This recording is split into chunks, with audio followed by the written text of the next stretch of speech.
Book of Heaven, Volume 19, 9th to the 12th of September 1926. Page 187 to 194. September 9, 1926. When Jesus speaks, he gives the good which his word encloses. In the divine will, there will be neither slaves, nor rebels, nor laws, nor commands. I was thinking, how much power, how many goods are enclosed in the holy divine will. How everything is peace in it, everything is happiness, nor does one need commands in order to operate, but one's own nature feels so much strength of good within itself that it cannot help doing it. What happiness, to feel one's own nature converted into good, into sanctity, into strength. So, in the kingdom of the supreme will there will be no laws, but everything will be love, and one's nature will be converted into divine law, in such a way that, of its own, it will want to do what the supreme fiat wants it to do. Now, while I was thinking of this, my always lovable Jesus, with his usual light which he sent forth from his intelligence, told me, "My daughter, everything I have told you about my will has been gifts that I have given you. Knowledge is not enough if one does not possess the good which that very knowledge contains. If it were not so, the knowledge would render you unhappy, because knowing a good and not possessing it is always a sorrow. More so, since I do not know how to leave things half done, but only fully complete. Therefore, first I dispose the soul, I expand her capacity, and then I give the knowledge together with the good it contains. And since the knowledges about my will are divine, this is why her nature remains endowed with the likeness of the divine nature and, more than a daughter, she does not wait for a command but, without being told, feels honored to do what her father wants. Laws and commands are for servants, for slaves, for rebels.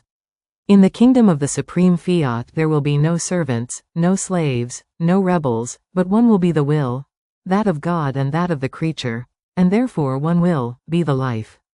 This is also the reason why I am saying so much and so many things about my will, to abound in gifts, not only for you, but for any soul who wants to come to live in my kingdom, so that she may lack nothing, need nothing, but possess the source of goods within herself.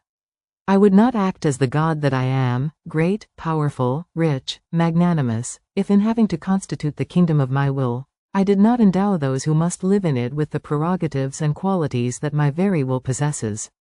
Even more, you must know that just as all things have come out of that single act of God, so must everything return to that single act which has no succession of acts.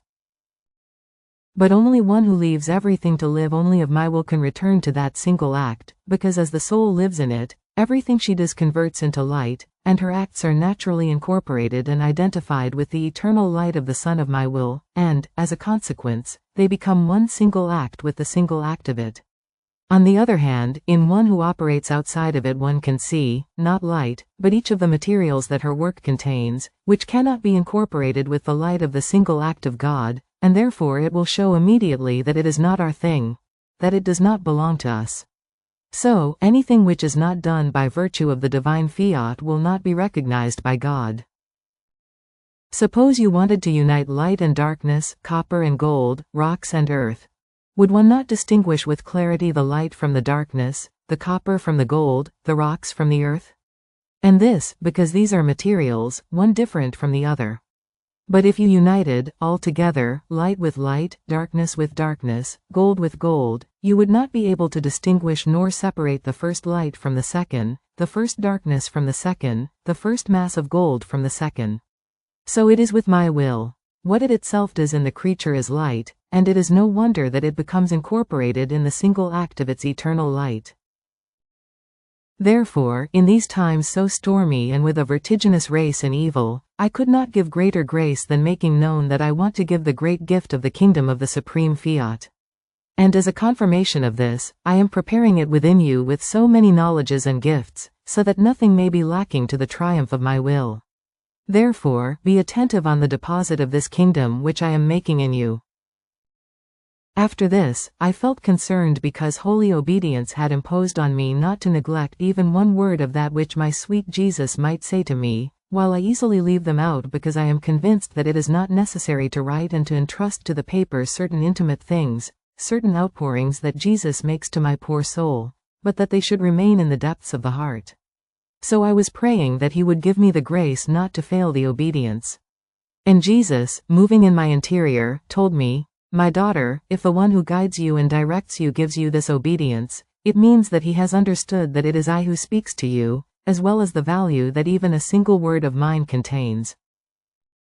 My word is light, and is full of life, and one who possesses life can give it, more so, since my word contains the creative power, and therefore a single word of mine can create innumerable lives of grace, lives of love, lives of light, lives of my will within souls.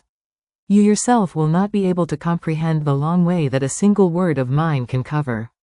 Those who have ears will listen, those who have heart will be wounded. So, the one who guides you is right in giving you this obedience. Ah, you do not know how I assist him and remain around him while he reads my writings and yours about my will, so as to make him comprehend all the strength of the truths and of the great good contained in them. And he turns around my will, and by virtue of the light that he feels, he is sending you this obedience. Therefore, be attentive, and I will help you and facilitate that which seems difficult to you. You must know that my heart is swollen, it agonizes and sighs because I want to make known the kingdom of the supreme fiat, the great goods which are in it, and the great good which those who will possess it will receive. It is precisely in my heart that I keep it, and I feel my heart explode for I want to let it out. Don't you want, then, to give me this relief, so that, by letting it out, my heart may deflate, and so it will not have to agonize and sigh with sorrowful sighs any more?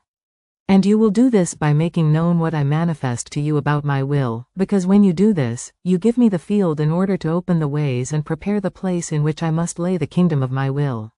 And if you do not manifest what I say to you, you close these ways and my heart swells even more. Therefore, let me do, and you, follow me and do not be concerned. September 12, 1926. The bond of the soul with the divine will is an eternal bond. The humanity of our Lord possesses the kingdom of the divine will, so much so, that his whole life was dependent upon it. To form the kingdom of the divine will, in the soul is to transmit to her what the humanity of Jesus possesses. While it seems that my always lovable Jesus comes back and I believe I will lose him no more, all of a sudden he escapes me like a flash, and I remain without him, without the one who forms the life of my poor existence, with the harsh nail of my delirium for the return of the one who makes the sun rise in my poor soul. But while I was raving for his return and I feared he might have left me, all of a sudden he came back and told me, "My daughter, don't you want to convince yourself that I cannot leave you? If your union with me were bound, formed, sealed on a basis other than my will, you could fear, but since it is bound, written, signed on the eternal basis of my will, what is eternal is not subject to mutations. On the contrary, your whole being, your desires, your affections and even your inmost fibers are bound with eternal bonds, and my will flows in them to constitute itself their life and form them with the divine and eternal substance it possesses. Can eternity ever be split? Can a God ever change? Can the Supreme Being ever separate from his will?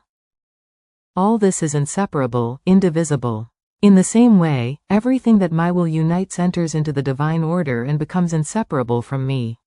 So, how can I leave you? If it were not so, everything that my will has done in you, its crafting, its foundation, its very manifestations, would be a game, something superficial, a way of speaking, not a reality.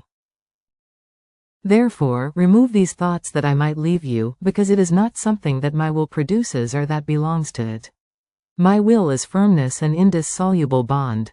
It seems unseemly for one who possesses my will as life to occupy herself with anything else. Rather, you should remain firm on how to expand the boundaries of its kingdom, so that it may triumph, it may be formed in you, and you may transmit it to the poor generations which are now wriggling about and forming the current of the chasms into which they will be swept. But the chastisements also are necessary. This will serve to prepare the ground so that the kingdom of the supreme fiat may form in the midst of the human family. So, many lives, which will be an obstacle to the triumph of my kingdom, will disappear from the face of the earth, and therefore many chastisements of destruction will take place. Others will be formed by creatures themselves to destroy one another. However, this must not worry you, rather, pray that everything may take place for the triumph of the kingdom of the supreme fiat. Having said this, he disappeared. So I became occupied with doing my usual round in the supreme will. Its light made everything present to me, both what it has done in creation and what it has done in redemption. The divine will, bilocated in each act it does in them, awaited a little visit of mine to each of its acts. Be it even a passing visit there where it reigned and dominated as queen, to have its little daughter as its company. Oh, how it enjoyed my little visit in each of its acts, my little, I love you, my meager adoration, my gratitude, my thank you, my subjection, and since its acts are innumerable, I never finished reaching them all. Then, as we reached the acts of redemption, my sweet Jesus made himself seen as a little child, but so little that he could be enclosed within my breast. How beautiful, pretty, charming he was, to see him so little, strolling, sitting, placing himself on his throne of majesty in my little soul, administering to me his life, his breath, his acts, so that I might take everything from him. But while I could see him within me as a little child, at the same time he also came crucified. The tension of his members was such that one could count all his bones and nerves, one by one. Now, while the little child was enclosed in my breast, the crucified Jesus laid himself within all of my members, leaving not a particle of me which was not possessed by his adorable person. I could feel his life more than my own. Then, after I remained in this position for some time with Jesus, he told me, "My daughter, my humanity possesses the kingdom of my will, so much so, that my whole life was dependent upon it, and by being dependent on it, I had the intelligence of the supreme volition, its gaze, its breath, its operating, its steps, its motion and eternal heartbeat. In this way I formed the kingdom of the supreme fiat, its life and its goods, in my humanity. Do you see, then, what it means to form its kingdom in you? I must transmit to you what my humanity possesses, which will administer to you its thought, its gaze, its breath and everything I possess for the formation of it. See how much I love this kingdom. I place my whole life, my pains, my death at its disposal, as its foundation, guard, defense, support. I will leave out nothing of myself which will not serve to maintain the triumph and the absolute dominion of my will in full vigor. Therefore do not be surprised if you see the different stages of my age and of my works being as though repeated in you, and you see me now as a child, now young, now crucified. This is the kingdom of my will present in you, and my whole life lines up inside and outside of you as guard and defense of my kingdom. Therefore, be attentive, and when some fear assails you, think that you are not alone, but that you have my whole life as help to form this kingdom of mine within you, and continue your flight, constantly, in the unity of the supreme light of the divine will. It is there that I await you, to give you my surprises in return, to give you my lessons.